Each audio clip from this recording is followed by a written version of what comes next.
আসসালামু আলাইকুম। রোদে দেওয়ার ঝামেলা ছাড়াই বানিয়ে নিতে পারেন খোসা সহ কাঁচা আমের তেল আচার। আর খিচুড়ির জন্য এই আচারটি আপনারা সারা বছর এভাবে বানিয়ে সংরক্ষণ করে রাখতে পারেন। তাহলে চলুন পুরো ভিডিওটি দেখে নিই কীভাবে আমি এই কাঁচা আমের তেল আচারটি বানাই।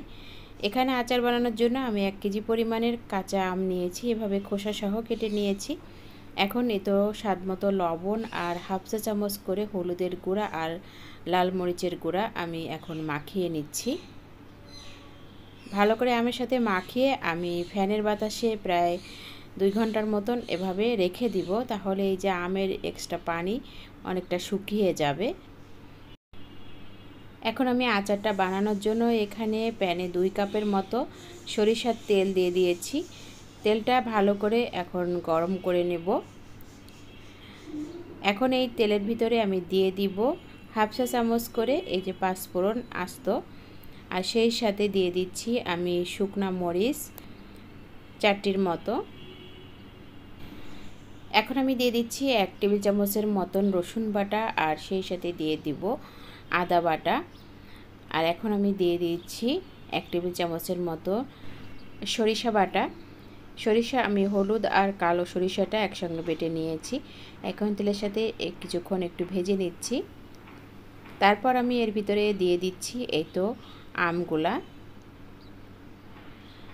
আমটা দেওয়ার পরে আমি এভাবে ভালো করে একটু মিশিয়ে নেব। বেশি নাড়াচাড়া করা যাবে না, তাহলে আমটা এই যে খোসা থেকে ভেঙে যাবে। মিডিয়াম আঁচে কিছুক্ষণ এভাবে এই তেলের ভিতরে আমটা রেখে দিতে হবে। আস্তে আস্তে এই তেলের সাথে আমটা ভালো করে রান্না হয়ে যাবে। এখন আমি দিয়ে দিচ্ছি সামান্য একটু চিনিটা দিয়ে আবার একটু নেড়ে চেড়ে দিচ্ছি। এখানে আচারটি আমার হয়ে গেছে। এখন নামানোর আগে আমি 1 টেবিল চামচের মতো সিরকা দিয়ে দিব বা ভিনেগার, আর সেই সাথে তো আচারের মশলা দিয়ে দিচ্ছি পাঁচফোড়ন আর 2টি শুকনা মরিচ গুঁড়া করে রেখেছিলাম আধা ভাঙা করে। এখন ভালো করে মিশিয়ে এই তো আচারটি এখন আমি নামিয়ে ঠান্ডা করে নিব। আর আচারটি রাখার জন্য অবশ্যই পরিষ্কার একটি কাচের বয়াম অথবা প্লাস্টিকের বয়ামে রাখতে পারেন। আর এই তো আমার আচারটি হয়ে গেছে, একটু ভেঙে যাবে না। এভাবে খোসা সহই এই আচারটি আপনারা খুব সহজেই রোদে দেওয়া ছাড়াই বানিয়ে নিতে পারেন। আর খিচুড়ির সঙ্গে বা ভর্তা কিছুর সঙ্গে এই আচারটি খেতে অসম্ভব মজার লাগে।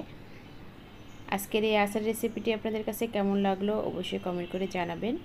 আর সবাই ভালো থাকবেন, সুস্থ থাকবেন। আল্লাহ হাফেজ।